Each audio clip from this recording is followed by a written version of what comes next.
নমস্কার সবাইকে, কেমন আছেন আপনারা? জীবনে ওঠার আমি একটা গল্পে আপনাকে স্বাগত। আজ রবিবার, আজ একটা বিশেষ দিন বলতে আজ আমার দিদির জন্মদিন। তো মা বাড়িতে নেই, তো আমি সব কিছু করবো, মানে রান্না বান্না। তো চলুন আপনাদেরও দেখাই কি করি আজ। তো বাজার গেছিলাম, বাজার করে এলাম, এক ব্যাগ বাজার করলাম। এক ব্যাগ বাজার করা ভুল কথা, অল্প কিছুই করেছি, এই এক ব্যাগটা উল্লেখ হয়ে গেল আর কি। চলুন দেখে আপনাদের কি আছে। পায়েস করব, জন্মদিন তো পায়েস হয়, এই প্রথমবার আমি পায়েস করব। তো পায়েসের জন্য কাজু কিশমিশ এনেছি, দুধ এনেছি, দুধটা উপরে, আর পেঁয়াজ বাড়ন্ত ছিল, আলু বাড়ন্ত ছিল, তাই পেঁয়াজ, আলু, লঙ্কা, তারপরে দিদি একটু কলমি শাক খেতে ভালোবাসে তাই শাক এনেছি, আর ওই গোবিন্দভোগ চাল এনেছি। গোবিন্দভোগ চাল আমি 50 গ্রাম এনেছি, আর ওই দুধ দেবো 700 কি 750 গ্রাম এরকম আর কি।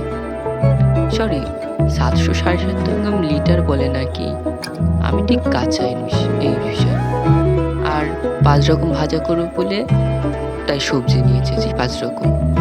চলুন রান্না করি, একা হাতে করবো তো একটু সময় লাগবে। প্রথমেই পায়েসটা করে নেব, কারণ যাতে এটা নিরামিষের মতন পড়ে যায়, শুভ জিনিস পায়েস, তো তাই জন্য পায়েসটাই আগে করব। আর এটা একটু সময় সাপেক্ষেরও ব্যাপার আছে, তাই জন্য পায়েসটাই করবো। প্রথমেই দুধটা গরম করতে বসিয়ে দিয়েছে। আমার কাছে একটা ছোট পাত্র ছিল না, এই একটা বড় পাত্রে আমাকে সেই কাজু আর কিশমিশ আর গোবিন্দভোগ চালটা একটু ঘি দিয়ে ভেজে নিতে হয়েছে, একটুখানি ভেজে নিতে হয়। তারপরে দুধটা গরম হয়েছিল, ওর মধ্যে চালটা দিয়েছি। তারপরে আস্তে আস্তে করে পায়েসের মূল মন্ত্রটাই আমি শিখেছি আমার মার কাছ থেকে, নাড়িয়ে যেতেই হবে ওকে, মানে নাড়িয়ে যেতে হবে, মানে ওকে কিছুক্ষণ পর পর নাড়িয়ে যেতেই হবে, নাহলে ও তোমাকে পরে খেলা দেখাবে, ও কি করতে পারে, নিচে জমে যাবে। তো পায়েস করতে করতে মাংসের মশলাটা আমি করে নিচ্ছি, বলতে কেটে নিয়েছি, পেস্ট করিনি, মিক্সারে পেস্ট করবে তাই আমি একেবারেই পেস্ট করি। দেখো না, মশলাটা কাটতে গিয়ে দেখি দুধটা এতটা কমে গেছে। এই তাই জন্য বলছি না, পায়েসকে যত নাড়াবে তত ওর টেস্ট ভালো হবে। আমার প্রায় পায়েস তৈরি হয়ে এসেছে। আমি কাজু কিশমিশ দিয়েছি, তেজপাতাও দিয়েছি, এলাচটা দিইনি, আপনারা চাইলে এলাচ অ্যাড করতে পারেন। আমার দিদি আসলে এলাচটা খায় না, ওর মুখে পড়ে, বলে ভালো লাগে না, তাই জন্য আর কি কাজু কিশমিশ আর তেজপাতাটাই দিয়েছি। গ্যাস আমি আস্তে করে দিয়েছি, যখন দেখেছি যে একটু কমে কমে আসছে তখনই গ্যাসটা আস্তে করে দিয়েছি। তো আমার পায়েস রেডি, আমার পায়েস করা সম্পূর্ণ রেডি। এবার চলুন ভাজাভুজিগুলো করে নিই। তো কড়াই তেল গরম করে আমি একটু বেশি করেই তেলটা দিয়েছি, যাতে একবারেই সব করে নেওয়া যায়, আর অল্প অল্প ভাজা তো বেশি তেল লাগবে না। প্রথমেই আমি আলুটা ভেজে নিয়েছি। আমি নুন, হলুদ গুঁড়ো, এগুলো লঙ্কার গুঁড়ো এগুলো দেখাতে পারিনি, তাই জন্য এক হাতে করছি। তো ভিডিওটা দেখছেন নড়ে নড়ে যাচ্ছে, ঠিক ভালো আসছে না, এক হাতে ক্যামেরা আর এক হাতে রান্না করছি, তাই জন্য অসুবিধা হচ্ছে। তা এক এক করে আমি সব ভাজাভুজি করে নিয়েছি। তারপরে একটুখানি তেল দিয়ে ওর মধ্যে শুকনো লঙ্কা ফোড়ন দিয়েছি, কালো জিরে ফোড়ন দিয়েছি, আর পেঁয়াজ আর রসুন দিয়েছি। দিয়ে হালকা হালকা করে যখন ভাজা হয়ে যাবে তখন কলমি শাকটা দেবে। কলমি শাকটা আমি আসলে জল জল মতন হয়ে গেছে, কারণ সঙ্গে সঙ্গে ধুয়ে আর কি 2-3 মিনিট পরে আমি ভাজতে শুরু করেছি, তাই জন্য একটু ভাজার সময় জলটা বেরিয়ে গেছিল।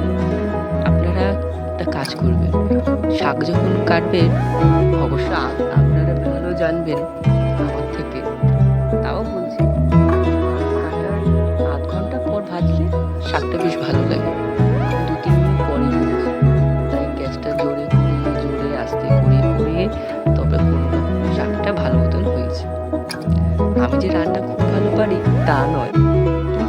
লাগে না আমার খাবার খেতে। তো এবার আলু ভাজছি মাংসের তরকারির জন্য।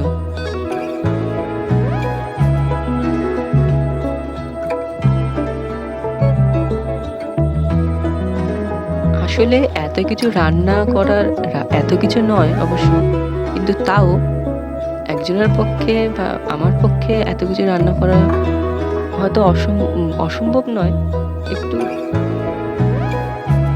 কষ্টকর। কিন্তু কারো জন্মদিনে কাউকে স্পেশালভাবে কিছু করে দিলে যার জন্মদিন সে খুব খুশি হয়।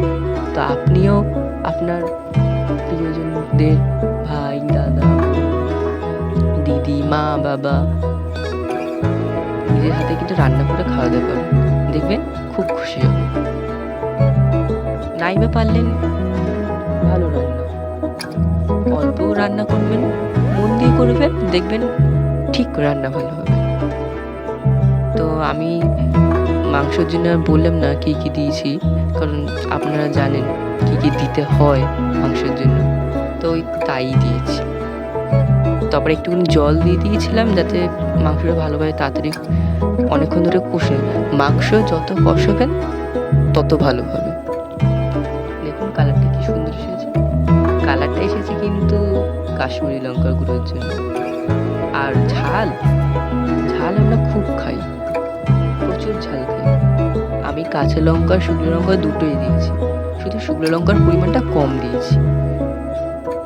তাই জন্য একটু সাদা সাদা রং হয়ে থাকে না, দেখবেন কাঁচা লঙ্কার অত কালার আসে না, একটা সাদা সাদা ভাব থাকে। তাই কাশ্মীরি লঙ্কাটা দিলে ভালো লাগে।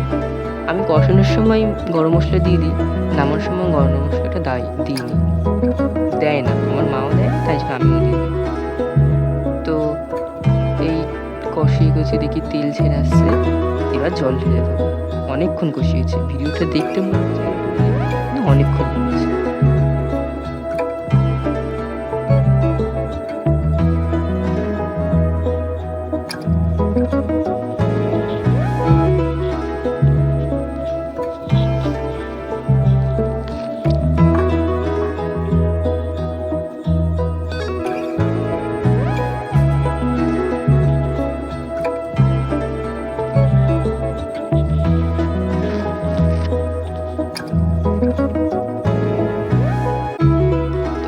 মাংস রান্না পুরো কমপ্লিট।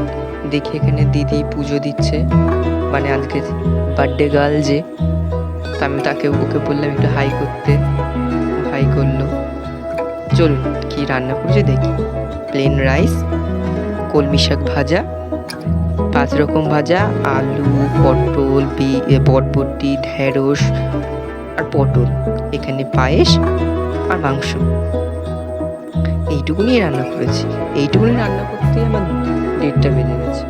চলুন ওকে একটু গুছিয়ে পাত পেটে একটু খাওয়াই।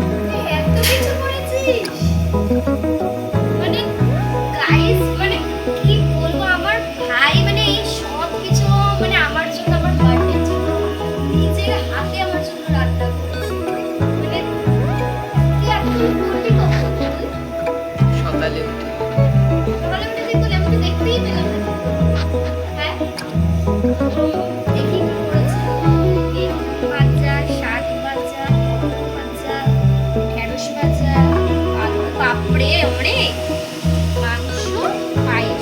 মাংসটা কেমন কালার হয়েছে দেখে তো অনেক টেস্টি মনে হচ্ছে, খেয়ে তো বুঝতেই পারো কেমন হয়েছে। এখন খাওয়া যাক। চলুন এবার যাচ্ছি একটা সারপ্রাইজ দিতে দিদিকে।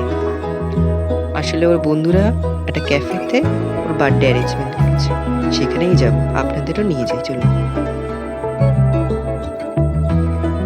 এই ক্যাফেটায় ওই দেখুন আসছে, ওর বন্ধুগুলো সব নিয়ে আসছে। দেখুন না কি পিছন দিয়ে কে হাত দেখাচ্ছে লাইট বন্ধ করতে, কে বলছে না করিস না। এটা ভালোবাসার প্রকাশ যাকে বলে।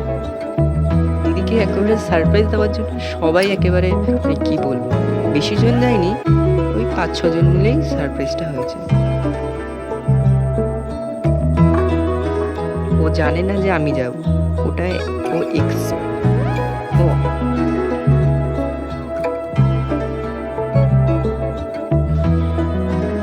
ও একদমই আশা করেনি যে আমি যাব। জানতো ওর বন্ধুরা প্রতি বছরই করে ওর বার্থডে সেলিব্রেশন, কিন্তু ও জানতো না যে আমাকেই যাব, আমিও যাব। তো আমাকে দেখে ও খুবই আশ্চর্য হয়েছিল।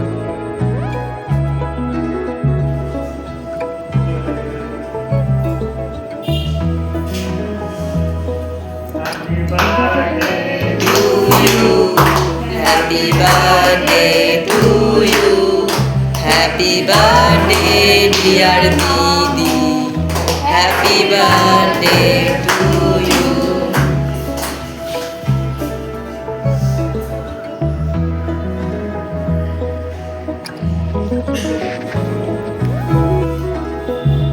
কাণ্ড দেখো, ফার্স্টে নিজেই কেটে নিজেই খেয়ে দিচ্ছে।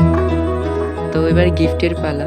গিফটগুলো খুলেছিল, দেখুন হাতে একজন ওই কি ও একটা গিফট খুলেছে, তবে মানে গিফট খুলছিল, কিন্তু সেই ভিডিও আমি পরে একবার ছাড়বো, কারণ এই এত বড় ভিডিওতে দেখি 8 ঘন্টার উপর ভিডিও হয়ে গেছে। এটা আমার সেকেন্ড ভিডিও, তার মধ্যে কেউ কি 8 ঘন্টা দেখবে বলুন? তাই জন্য আর দেখিনি। আর দেখুন একটা আশফলের বুকে দিয়েছে ওর বন্ধু। কেন বলুন তো? ওর ফেভারিট আশফল। তো আমি চলে এসেছি, খাবারের ক্লিপগুলো আর নেওয়া হয়নি, আমার কাছে নেই, তো পরে শেয়ার করব। তো কেমন লাগলো এই ভিডিওটা? ভালো লাগলে একটি কমেন্ট করবেন, লাইক করবেন, শেয়ার করবেন, পারলে একটি সাবস্ক্রাইব করবেন। ও এখন আসেনি, ও গেছে ওর ম্যামের বাড়ি, ওর ম্যাম ডেকেছে একটু, তাই মনে হয় বার্থডের কিছু বিষয়, তাই জন্য চলে আসবে এক্ষুনি। তো ভালো থাকবেন, সুস্থ থাকবেন, পারলে একটি লাইক করবেন। টাটা।